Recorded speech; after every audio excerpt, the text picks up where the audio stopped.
Pengadilan Negeri Cirebon, Jawa Barat hari ini kembali melanjutkan agenda sidang peninjauan kembali yang diajukan 6 terpidana kasus kematian Vina dan Eki.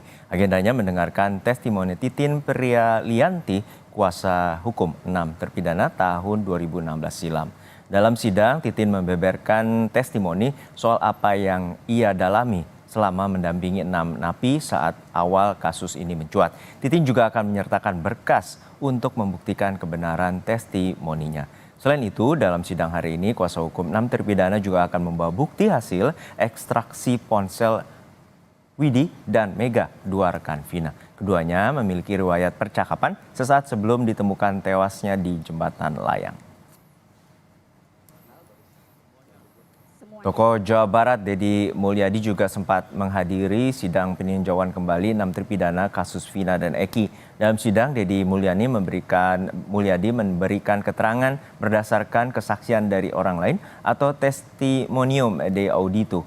Deddy mengaku mendalami keterangan para saksi yang terlibat dalam kasus kematian Vina dan Eki setelah menemui sejumlah kejanggalan. Di antaranya soal keberadaan para tersangka yang menginap di rumah Ketua RT bernama Pasren pada saat malam kejadian.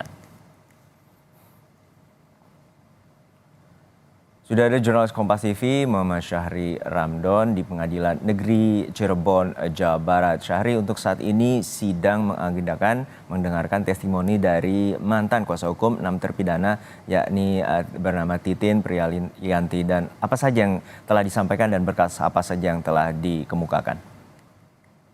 Di studio, selamat siang saudara. Hari ini tim kuasa hukum 6 terpidana menghadirkan saksi de audito.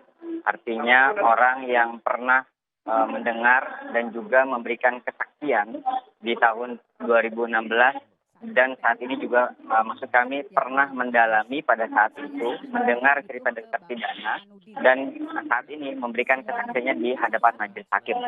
Ada 3 orang yang sudah dihadirkan pada PK 6 terpidana ini. Pertama adalah Deddy Mulyadi, yang kedua adalah Jogi Nenggolan sebagai mantan kuasa hukum di tahun 2016 lalu, dan hari ini adalah Titin Prialianti.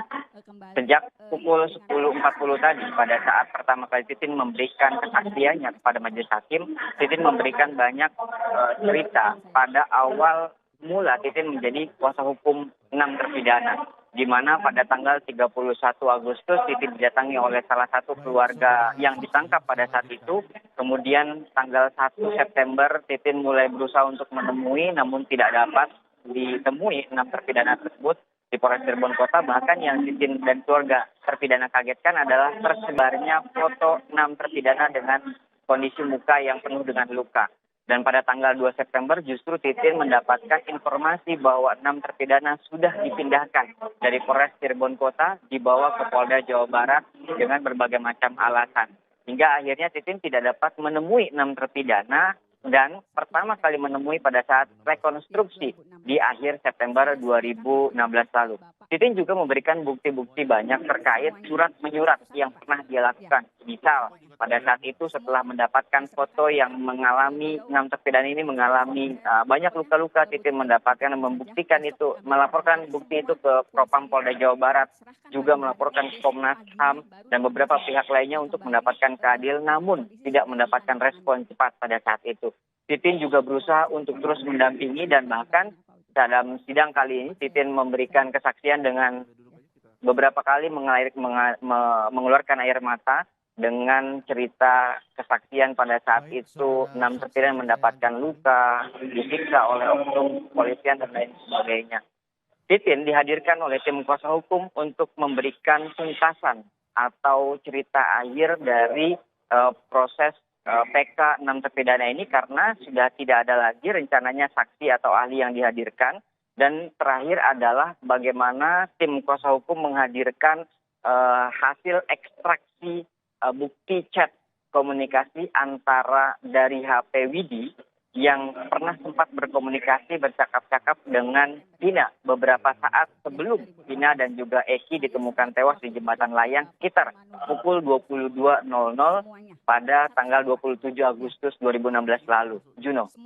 Terima kasih atas laporan Anda, jurnalis Kompas TV Muhammad Syahri Ramdon dari Pengadilan Negeri Cirebon, Jawa Barat. Sesaat lagi